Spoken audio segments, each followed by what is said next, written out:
Si vous connaissez Norbert Glansberg comme le compositeur de plusieurs chansons à succès d'Édith Piaf, avec laquelle il a eu, semble-t-il, plus qu'une relation simplement professionnelle, ou de Tino Rossi ou d'Yves Montand, vous avez tout bon.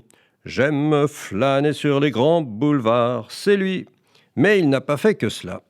Norbert Glansberg est né en 1910 dans un shtetl de Galicie, en Pologne, actuellement en Ukraine, et il se montre très vite doué pour la musique, et notamment pour le piano, si bien qu'il se retrouve à 12 ans au conservatoire de Würzburg en Allemagne. Il y rencontre Bartók et Alban Berg. Il devient assistant chef d'orchestre à Aix-la-Chapelle.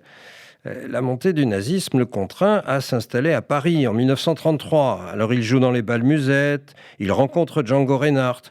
En 1939, il est incorporé dans l'armée polonaise stationnée en Angleterre. Démobilisé, il arrive dans le sud de la France, alors en zone libre, mais l'arrivée des Allemands l'oblige à un véritable jeu de cache-cache qui le conduit à Marseille, à Nice, à Antibes, le tout sous la protection de divers amis comme Marie Belle, Georges Auric ou Édith Piaf.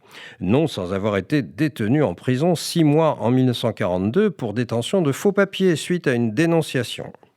À la Libération, il continue d'écrire nombre de chansons pour Dalida, Petula Clark ou Mireille Mathieu, mais aussi des musiques de films, par exemple Michel Strogoff avec Kurt Jürgens ou La mariée est trop belle avec Brigitte Bardot.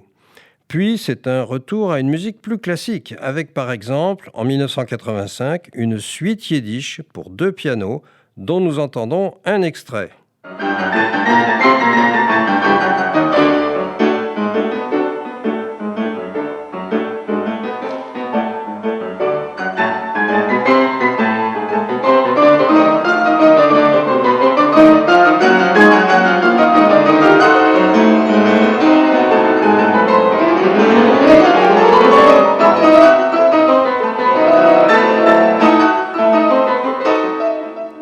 Dans les dernières années du XXe siècle, Würzburg, la ville où il avait étudié la musique, le redécouvre. Il y donne des concerts, mais c'est à Neuilly qu'il s'éteint en 2001. Un spectacle musical Padam Padam, le titre d'une de ses chansons, lui est consacré et créé en 2010 à Paris par la chanteuse Isabelle Georges.